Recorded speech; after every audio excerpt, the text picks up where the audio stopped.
Hey, seventh graders. Hope you're doing very well. Happy Wednesday to you. We are at the very last section of our geometry unit. So we have, after today, we'll have covered two very large sections of geometry. So you should be very excited about that. Today we're going to cover surface area and we'll talk about what all that means. You're going to need to make sure you're taking notes, have a couple note cards handy because we have some definitions. We will be reviewing next week on Monday, and then we will have some sort of an assessment. I haven't finished that up yet, so I don't want to talk too much about it, but probably on Monday I'll have more info for you. Of course, you'll have all your materials with you, and it's not going to be your traditional assessment, so to speak. Okay.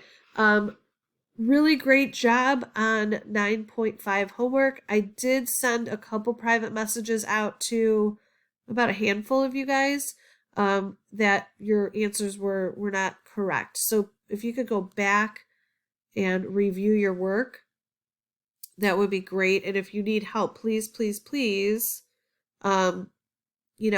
reach out to me so I can help you with that. Okay. I'll check what you guys turned back in, the few of you that I mentioned, and then go from there. Okay. So surface area. When you have an object, and let's say you had a box and you took a box cutter to it and laid it all flat. You opened it up and just completely flattened it out. You would make what's called a net. So your first definition here is a net. Okay, so you want to put that on a note card. The net is going to let you see all the different pieces, parts of your solid. Okay, so it's going to show you how many sides there are, what the sizes of those sides are, and what makes up that three-dimensional figure. When we're talking about surface area is the area of each of those parts added up. So that's your next definition. Surface area is the sum means adding. Surface area is the sum of the areas of all the surfaces of a figure expressed in square units. So again, we're talking about area, so it's units squared, and making sure we get our units right is super important. So when we talk about area, it's units squared. Okay, so a couple other things you need to know.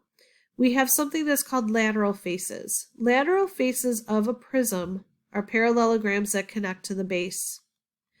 And the lateral area of a prism is the sum of all those different faces. So I know those are like tongue twisters, a lot of words in there. Jot them down on note cards, but once we go through the examples, I think it'll be a little bit more clear or concise for you, okay? Now, all right, here we go. This gets a little dicey, so just kind of follow along. This is in your book. You can put this on a note card if you'd like.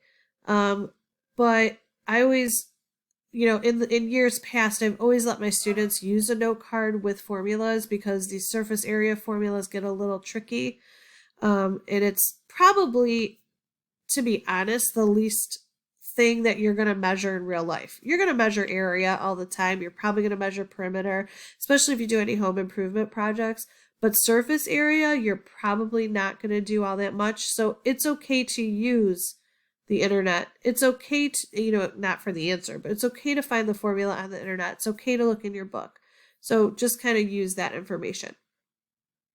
Okay, so if we have a prism, so I got a prism right here, and this is a triangular prism. To find the surface area, you're going to take 2 times its base plus the lateral area. I know that's like a foreign language. Just jot it down. We'll go through examples and hopefully, fingers crossed, it'll make a little more sense. Okay. If you have something that looks like this, okay, you're going to take, again, 2 times the base because these prisms always have 2 bases. 2 times your base plus your perimeter times the height. All right, I know, tongue twister. So let's go right into an example. So hopefully that'll be slightly more clear. Okay, so we need to find the surface area of this prism. Just like I mentioned in the last section, if you can't draw this, it's okay. Just kind of, you can either try to sketch it or refer back to it. That's the nice thing about the video. You can pause and refer back to it when you're doing your homework. Whatever helps, okay? So we have, what's this shape here?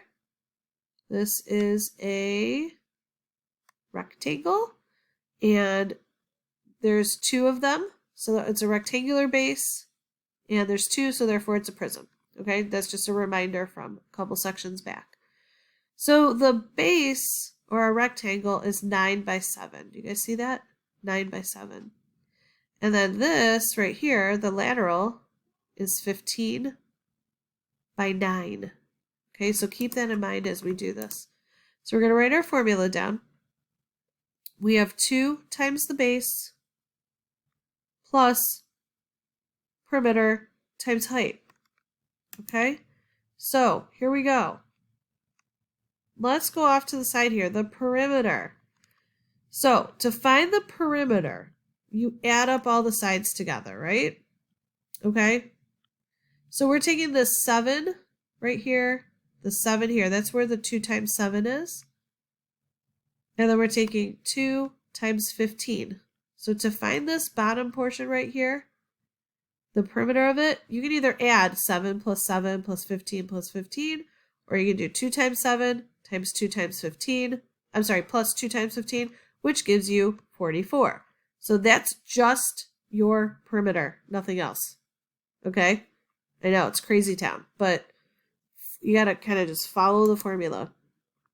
Now, let's put everything else in. We have 2. That's just a constant because there's 2 bases. So we're doing 2 times our base.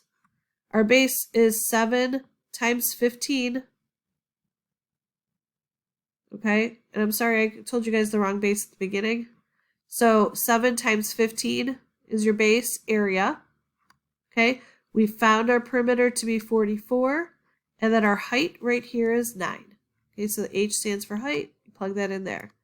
So again, I don't mind if you guys use calculators. I'm perfectly fine with that. Just make sure you do order of operations. So firstly, we're going to multiply all these guys together. And then we multiply those 2 together and then add them. So 2 times 7 times 15 gives us 210. And 44 times 9 gives us 396. When we add them together, we get 606. That's our surface area. Now we got to put it in the correct unit, which is inches squared. So the surface area of the prism is 606 inches squared.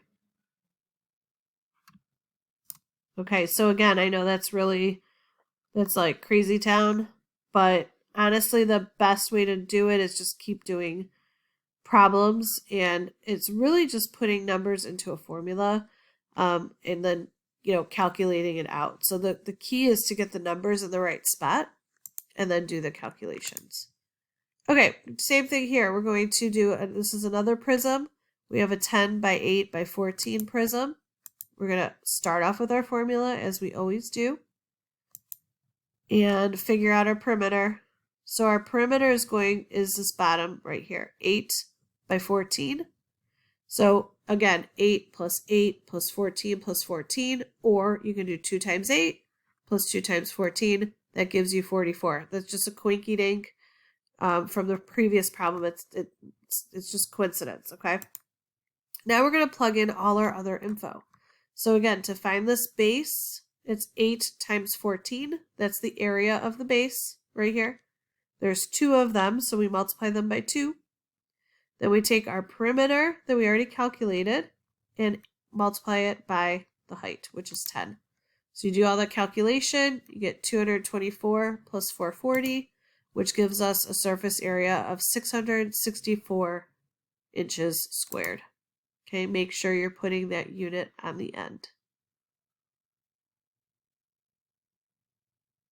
And just a fair warning, my videos, the program I'm using is only 15 minutes. I can only get 15 minutes before it shuts me off.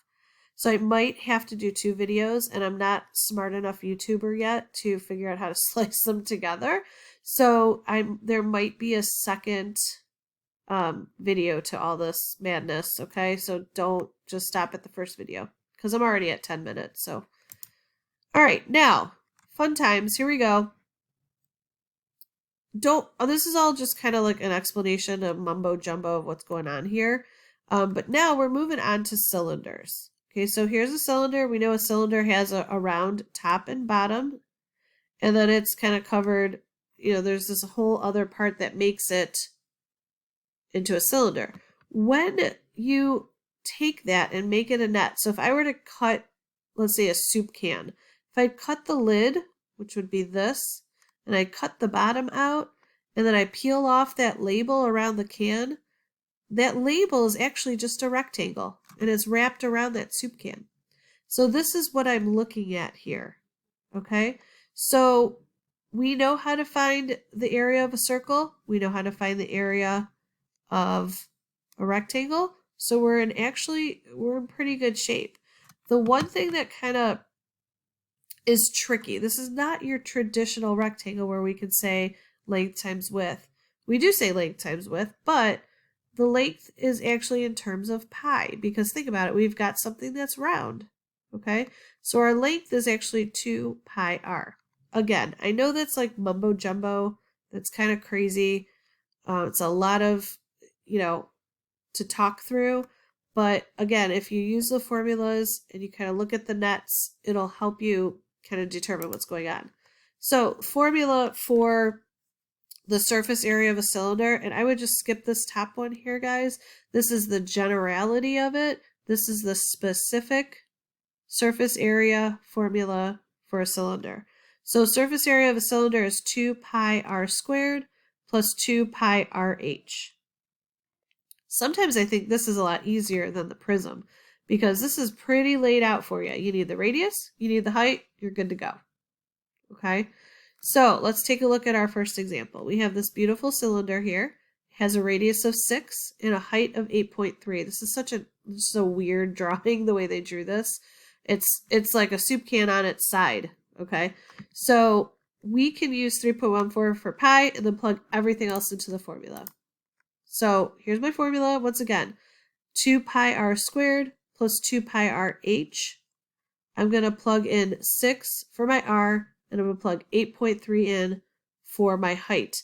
Once again, the key is getting those numbers in the right spot, and then also using order of operations and calculating it correctly. Okay, so let's substitute. So 2 is just a constant. 3.14 is our pi. Our radius, like we said, is 6, so 6 squared. Okay, next part. So we're going to add to that 2, again, that's our constant, times our pi, times our radius, times our 8.3 height. Okay, the first thing you want to do is this exponent, the 6 squared. Okay, once you get your 6 squared of 36, then you can multiply these other two numbers. Okay, then you multiply all these numbers over here. So remember, order of operations, again, is a key factor to this. So 226.08 plus 312.744. We add those together, we get 538.824. Our question is asking us to round to the nearest tenth. So we get a surface area of about 538 and 8/10 feet squared. Okay. All right. Let's try another one. Okay, we have another cylinder here. Again, it's on its side. We have a radius of 9 and a height of 20. Again, we're going to just plug our numbers into the appropriate area of the formula, which is 2 pi r squared plus 2 pi rh. You're going to want to make sure you square your 9 first. Then multiply everything on this side and then multiply everything on that side. Add them together and you're good to go. So 508.68 plus 1,130.4. Add them together and you get 1,639 and 1/10 feet squared. Okay, my video is about to cut off, so I'm going to stop it right here, and then I'll start another video soon.